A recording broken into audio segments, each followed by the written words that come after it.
Okay, I'm going to expose to you exactly how I levitated over a lake. To start, I wrapped a rope around my chest and had my brother on the other end of it holding me back. And yeah, I had to learn the hard way that one person wasn't going to be enough. Luckily, I filmed the rehearsal beforehand where I didn't drop down just as far, but it still worked perfect for the shot. After, I cleared frame and as always, I shot a clean plate. In the edit, I went frame by frame cutting out the rope, revealing the clean plate behind it. Now, there was one more problem to fix. You could still see the rope wrapped around my chest. So, using the cloning tool, I painted over the rope frame by frame using detailed from another section of my shirt. Lastly, I cleared up a few twigs in front of me, threw on a grade, and we have this.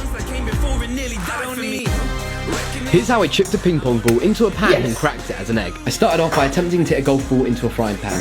Then I remembered I'm terrible at golf, so I roped in my stepdad who can actually play.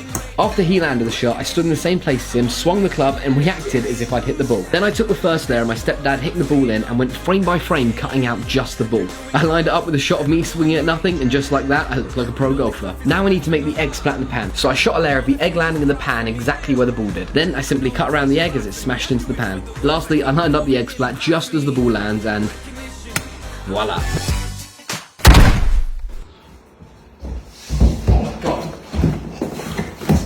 Here's a breakdown of how I ran through a wall. First I filmed a shot sliding into a wall. Then I unchanged and ran a wire through my outfit so it was connected as one piece. I stood around the corner and threw the outfit at the wall as my brother who was filming continued the motion through. In the edit, I cut the moment I made contact with the wall. Then in the next clip, I found the moment my clothes hit the wall and made a cut there. I deleted everything between these two clips and then put them together. Lastly, to animate my body actually going through the wall, I cut around my body using a mask. I dragged this over to our other clip for one frame and repositioned it. Using one more mask, I cut my body in half, giving us the illusion I was halfway through a wall. Finally, we have this.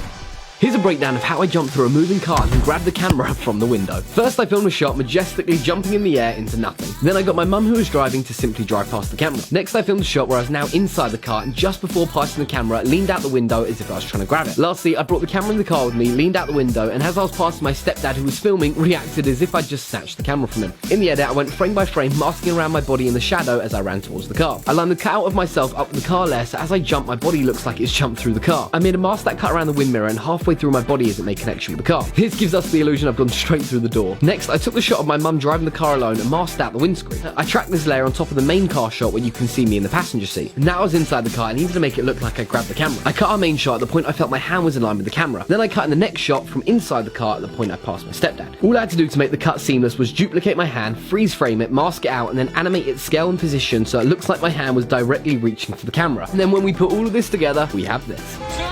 2, 1. Here's a breakdown of how my fist broke off my arm and bounced across the table.